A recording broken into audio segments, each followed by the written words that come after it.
आइए हाकिम साहब, बताइए क्यों मिलना चाहते थे आप मुझसे? वो अपनी बहुत ज़रूरी मीटिंग छोड़कर अपने लीगल एडवाइज़र के पास आया था।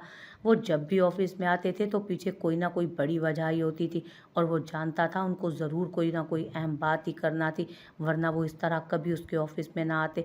वारिक साहब, बात ही कुछ ऐसी थी। असल में मुझे एक लीगल नोटिस आया है।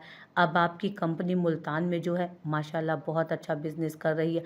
वो कंपनी 100% आपकी है और उस पर सिर्फ़ और सिर्फ़ वारिक इब्राहिम ही हक़ रखता है। कोई दूसरा तीसरा उस पर अपना कोई हक़ का दावा नहीं कर सकता। उसके अलावा आपकी एक कंपनी मुल्तान में है जो माशाल्लाह बहुत अच्छा बिज़नेस कर रही है। वो कंपनी 100% आपकी है और उस पे सिर्फ़ और सिर्फ़ वारिक इब्राहिम ही हक़ रखता है। कोई दूसरा तीसरा उस पर अपना कोई हक़ का दावा नहीं कर सकता। इसके अलावा आपकी एक कंपनी लंदन में है जो 50% आपकी और 50% आपके चचा के बेटे ताशफैन इब्राहिम की, और उस कंपनी का सारा काम आप सँभालते हैं। वो अपने सामने रखी फ़ाइल के पेपर पलटते हुए उसे तफ़सील से बता रहे थे, जबकि वो ख़ामोशी से उन्हें सुन रहा था। और फिर आती है आपकी तीसरी कंपनी, यानी कि ये कंपनी जिसमें आप इस वक्त मौजूद हैं। ये कंपनी आपकी सबसे पुरानी कंपनी है जो आपसे पहले आपके वालिद और उनके पार्टनर संभालते थे। लेकिन आपकी प्रॉपर्टी के हिसाब से इस ऑफिस की प्रॉपर्टी में तीन हकदार निकल रहे हैं। एक आप और आपके वालिद इब्राहिम साहब, दूसरे आपके चचा इब्राहिम साहब और उनका बेटा ताशफैन, और तीसरा पार्टनर मूसा खान नामी एक आदमी है जिसका दावेदार बदर खान है। लेकिन 13 साल पहले इस कंपनी के चार पार्टनर थे।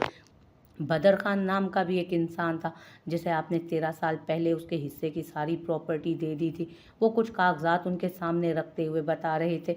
जी जनाब, बिल्कुल ऐसा ही है। ये सारे मामलात मेरे चाचा जान, मेरा मतलब है इब्राहिम साहब ने तय किए थे, और 13 साल पहले बिजनेस वही संभालते थे, मैं नहीं। और ना ही ये कंपनी मेरे पास थी उस वक्त।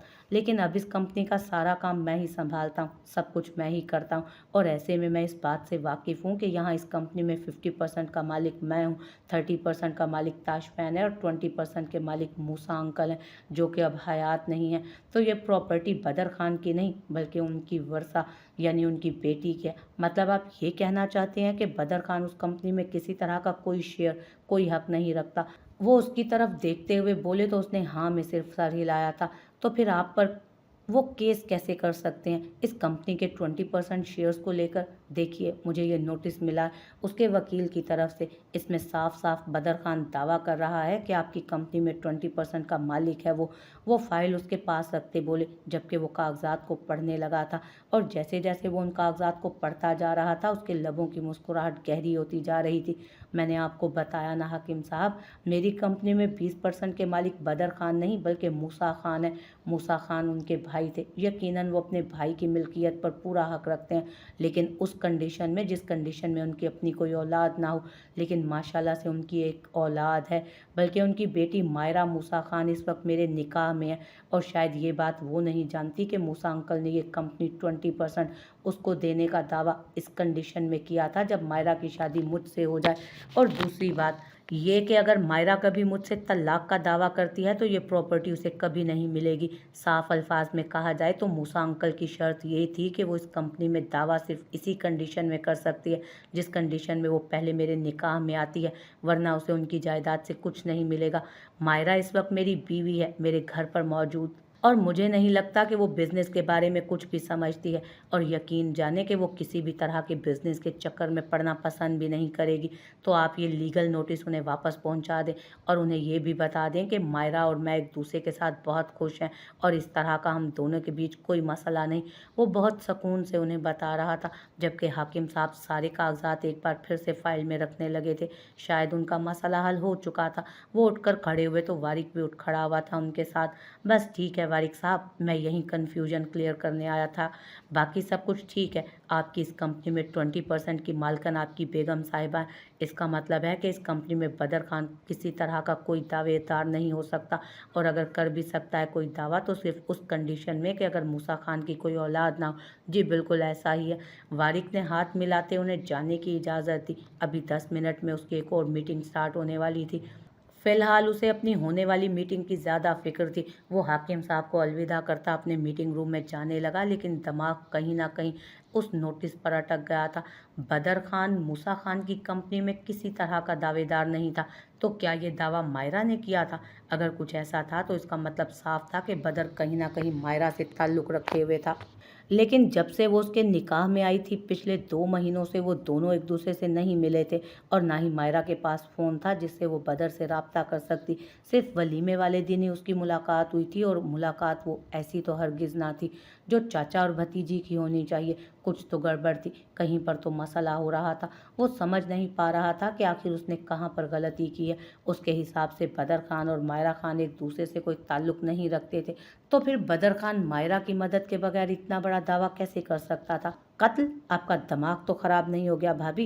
ये आप क्या कह रही हैं? आप ऐसा सोच भी कैसे सकती हैं? हम कातिल नहीं हैं। वो भड़क ही तो उठा था उसकी पूरी बात सुनने के बाद। वो ऐसा कोई प्लान बनाएगी ये तो उसके वहमो गुमान में भी ना था। हाँ तो बताओ फिर क्या करोगे तुम? कैसे हासिल करोगे ज़ैनब को? कैसे निकालोगे इरफान को ज़ैनब की ज़िंदगी से? और तुम्हें क्या लगता है कि जब तुम ज़ैनब से अपनी मोहब्बत का इज़हार करोगे, उसे बताओगे कि तुम मुझसे प्यार करते हो, तो क्या उसके घर वाले खुशी-खुशी उसकी इरफान से तलाक करवा के उसकी शादी तुमसे करवा देंगे? नहीं बदर खान, ऐसा कुछ नहीं होगा। वो तुम्हें ज़िंदा ज़मीन में गाड़ देंगे, लेकिन ज़ैनब को कभी तुम्हारे हवाले नहीं करेंगे, क्योंकि उनके हिसाब से ज़ैनब वैसी ज़िंदगी गुजार रही है जैसी वो चाहते थे। ज़ैनब ने अपनी मोहब्बत को छोड़कर अपने भाइयों का साथ दिया है, यहाँ तक कि इरफान के साथ ना जाने कैसे उसने ये रिश्ता निभाया है, उसके बच्चे को इस दुनिया में लाई है। तुम्हें क्या लगता है कि उसके भाई इतनी आसानी से ज़ैनब और तुम्हें एक होने देंगे? ऐसा कुछ नहीं होगा। वो उसे हकीकत का आईना दिखा रही थी, जबकि वो उसकी कत्ल वाली बात से बिल्कुल भी इत्तफाक नहीं करता था। कत्ल और गैरत उसके वहमो गुमान में भी ना थे, वो ऐसा सोच भी नहीं सकता था। तो भाभी कुछ और सोचिए ना, इस कत्ल वाली बात को दिमाग से निकाल कर सोचें।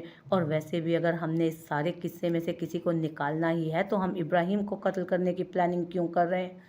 हमें तो इरफान को मारना चाहिए ना। ज़ैनब का शोहर तो इरफान है। अगर ज़ैनब की ज़िंदगी से इरफान ही निकल जाएगा तो मेरा मसला तो वैसे ही हल हो जाएगा। अब कौन अपनी जवान बहन को सारी ज़िंदगी बेवा बनाकर घर पर बिठाए रखेगा? वो जल्द ही ज़ैनब की ज़िंदगी का कोई ना कोई फ़ैसला करेंगे। मेरे ख़्याल में अगर आप कत्ल की प्लानिंग कर ही रही हैं तो इब्राहिम की नहीं, बल्कि इरफान के कत्ल की प्लानिंग करें। वो अचानक उसकी सोचों का ज़ाविया बदल चुका था। वो इतना भी मासूम ना था जितना वो उसे समझ रही थी। उसे कत्ल वाली बात पर एतराज़ सिर्फ़ इस वजह से हुआ था क्योंकि वो कत्ल इब्राहिम का करवा रही थी, इरफान का नहीं। और इब्राहिम के कत्ल से भला उसे क्या फ़ायदा हो सकता था? बेवकूफ़ आदमी, तुम्हें जो मैं कह रही हूँ उस पर गौर करो।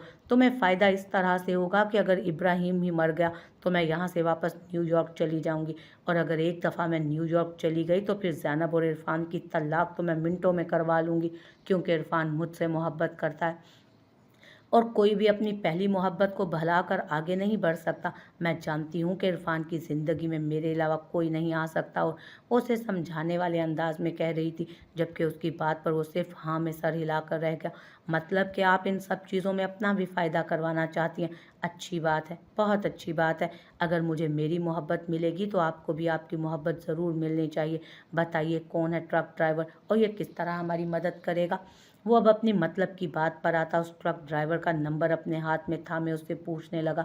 ये ट्रक ड्राइवर ऐसे बहुत सारे काम कर चुका है और इन सब कामों में काफ़ी माहिर है। हमने बस इब्राहिम को एक सुनसान सड़क पर भेजना है, जहाँ पर ये ट्रक ड्राइवर उसकी गाड़ी का एक्सीडेंट कर देगा और किस्सा तमाम हो जाएगा। उधर इब्राहिम के मरते ही मैं आज़ाद हो जाऊंगी और यहाँ से वापस न्यूयॉर्क चली जाऊंगी।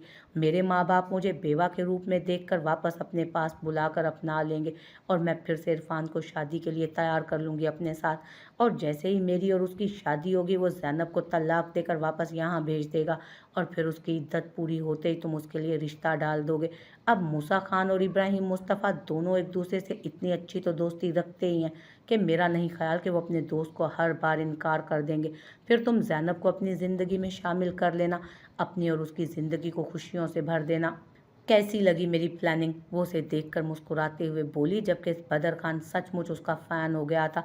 प्लानिंग तो बहुत ज़बरदस्त है, बस अब सब कुछ ऐसे ही हो जैसा हमने सोचा है। वो ट्रक ड्राइवर का नंबर अपने फ़ोन में सेव करते हुए उससे बोला था, जबकि ज़ाइना उस बेवकूफ़ की बेवकूफ़ी पर मुस्कुरा रही थी। वो जानती थी अगर इरफान और ज़ैनब की तलाक हो गई तो उसके साथ साथ बदर खान को भी फ़ायदा ज़रूर होगा, लेकिन ज़ैनब दूसरी शादी करेगी या नहीं इससे उसका कोई ताल्लुक़ नहीं था। उसका ताल्लुक़ सिर्फ ज़ैनब की तलाक तक का था। नहीं, ये फ़िल्म बिल्कुल भी अच्छी नहीं और ना ही मुझे समझ आती है, मैं नहीं देखूँगी। उसने जैसे ही चैनल चेंज किया, तनावुश उसे देखते इनकार कर चुकी थी। उसी ने तनावुश को कहा था कि दोनों मिलकर कोई अच्छी-सी मूवी देखते हैं, क्योंकि उसके बार-बार बाहर चलने का कहने पर भी तनावुश साफ इनकार कर चुकी थी। उसका बिल्कुल भी मूड नहीं बन रहा था बाहर जाने के लिए और उस वक़्त वो उसके साथ बेडरूम जाने के लिए भी हरगिज़ तैयार ना थी, क्योंकि जानती थी कि अंदर पहुँचते ही उस पर जिन आ जाएगा। और ऐसे रोमांटिक जिन से जितनी दूरी बनाई जा सके उतनी वो बनाने की कोशिश करती थी। अरे यार, ये बहुत मज़े की फ़िल्म है और तुमने कहाँ देखी है ये फ़िल्म जो तुम्हें पता है कि ये अच्छी है या नहीं? और समझ ना आने वाली बात तुम क्यों कर रही हो? मैं बैठा हूँ, समझाने के लिए हूँ ना यहाँ। वो उसको थाम कर अपने करीब बिठाते हुए बोला था। लेकिन हम कोई अच्छी समझ आने वाली फ़िल्म भी तो देख सकते हैं ना? ये बहुत तेज़ अंग्रेज़ी बोलते हैं, मेरे सर के ऊपर से गुज़र जाती है। वो मासूमियत से बोली, तुम्हें समझ में आएगी सिर्फ हिंदी या उर्दू मूवीज़ की और वो मुझे पसंद नहीं। वो चैनल सर्च करते हुए एक हिंदी चैनल लगा चुका था। अरे कोशिश तो करें, अच्छी होगी ना। उसने बड़ी मासूमियत से उसे मनाने की कोशिश की, जबकि वो रिमोट टेबल पर रखता उसके सर में अपना सर उसकी गोद में रख चुका था और साथ ही उसका हाथ अपने बालों में रखता उसे काम पर भी लगा चुका था, जब अचानक उसका फ़ोन बजने लगा। उसने टेबल पर रखे फ़ोन पर एक नज़र दौड़ाई, रोज़ के नंबर को जगमगाते हुए उस पर देखा, जबकि अपनी मासूम सी बीवी की निगाहें खुद पर देखते हुए वो कॉल को पूरी तरह से नज़रअंदाज करता अपनी आंखें बंद कर गया, क्योंकि वो समझ चुका था कि तनावुश उस वक्त सिर्फ उसका साथ चाहती है और वो अपनी बीवी की खुशी के लिए कुछ भी कर सकता था। और वैसे भी आज उसकी छुट्टी थी तो रोज़ का उसको फ़ोन करना बनता ही नहीं था। आप इस तरह से फ़िल्म देखेंगे? उसे फिर से आंखें बंद करते हुए उसका चेहरा देखने लगी। मैं सुन रहा हूँ, अगर कोई मेरे मतलब का सीन आया तो देख भी लूँगा।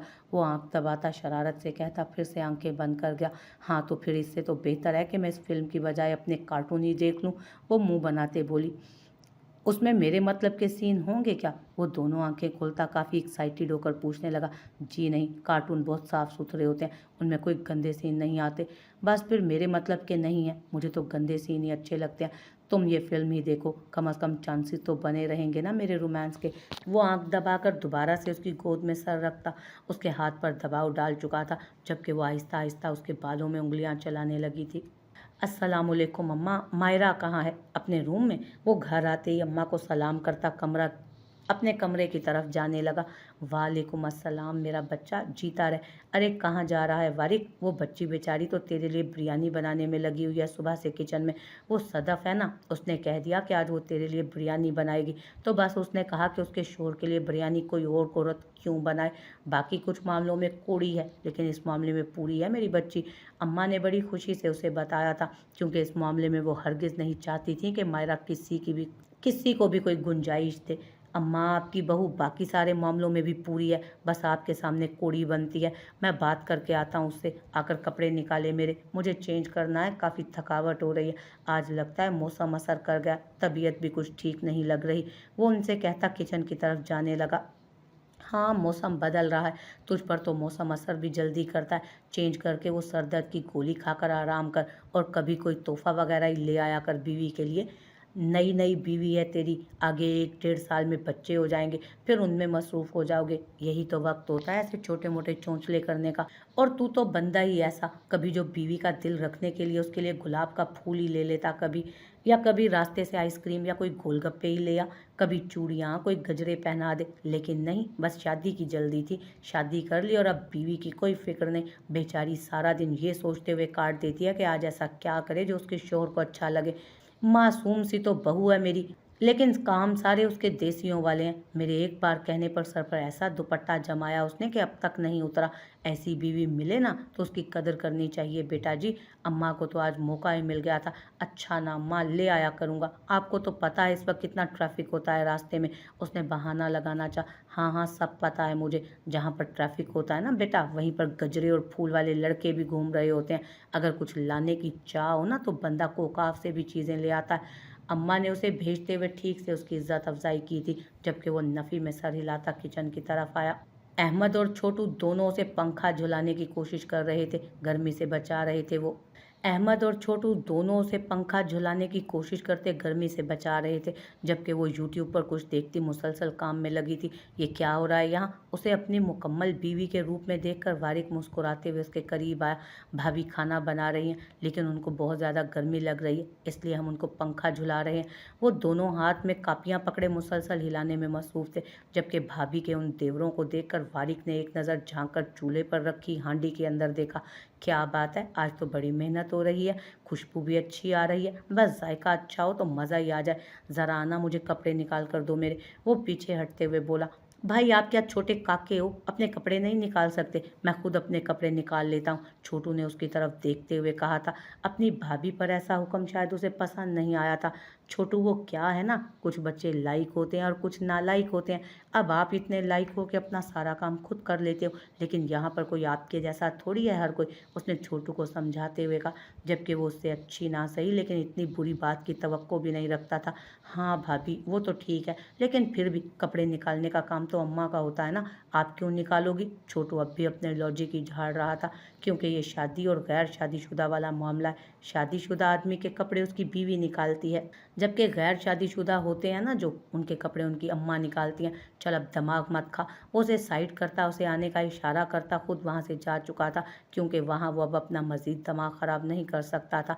उसे सिर्फ कपड़े ही नहीं बल्कि कपड़ों के साथ अपनी बीवी की भी ज़रूरत थी, तो वो उन दोनों को ये बात तो बताने से रहा था।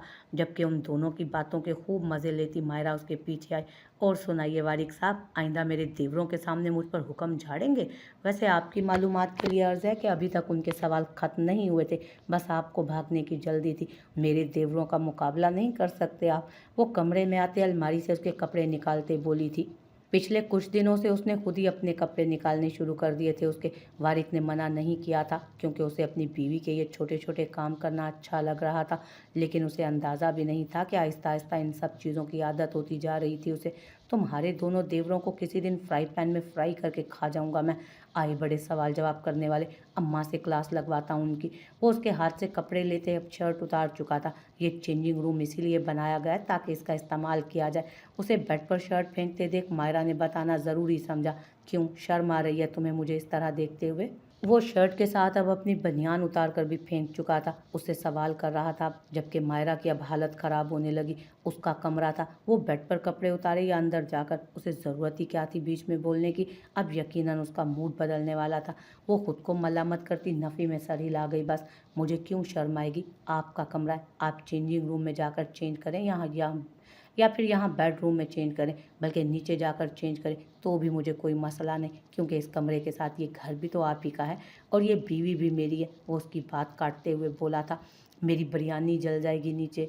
जिन दो प्यारे प्यारे देवरों को नीचे छोड़ कर आई हो ना, वो मुर्गी को हलाक कर देंगे, लेकिन तुम्हारी बिरयानी को जलने नहीं देंगे, वारिक ने यकीन से कहते हुए उसे खुद से करीब किया था। वो उसके हाथ गर्म महसूस करती उसके चेहरे को छूने पर मजबूर हो गई। वारिक, आपको तो बहुत तेज़ बुखार हो रहा है। मैं भी सोचूं कि आप इतने रेड क्यों हो रहे हैं, आपको डॉक्टर के पास जाना चाहिए, बुखार तेज़ भी हो सकता है।